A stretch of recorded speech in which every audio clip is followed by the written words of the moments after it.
بسم اللہ الرحمن الرحیم۔ السلام علیکم ورحمۃ اللہ وبرکاتہ۔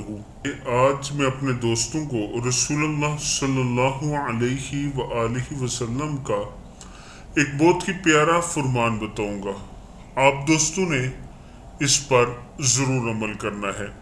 ہر تنگی سے نکلنے کا راستہ رسول اللہ صلی اللہ علیہ وآلہ وسلم نے ارشاد فرمایا، جو بندہ استغفار کو لازم پکڑ لے، یعنی اللہ تعالیٰ سے برابر اپنے گناہوں کی معافی مانگتا رہے، تو اللہ تعالیٰ اس کے لیے ہر تنگی اور مشکل سے نکلنے اور رہائی پانے کا راستہ بنا دے گا، اور اس کی ہر فکر اور ہر پریشانی کو دور کر کے کشیدگی اور اطمینان عطا فرمائے گا، اور ان طریقوں سے رزق دے گا جن کا اس کو خیال بھی نہ ہوگا۔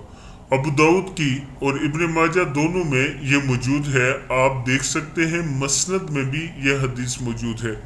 میں اپنے دوستوں سے گزارش کروں گا کہ استغفار دن میں کم سے کم 500 مرتبہ کیا کریں، کم سے کم۔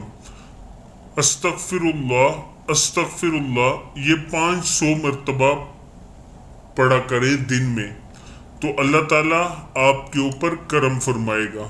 السلام علیکم ورحمۃ اللہ وبرکاتہ۔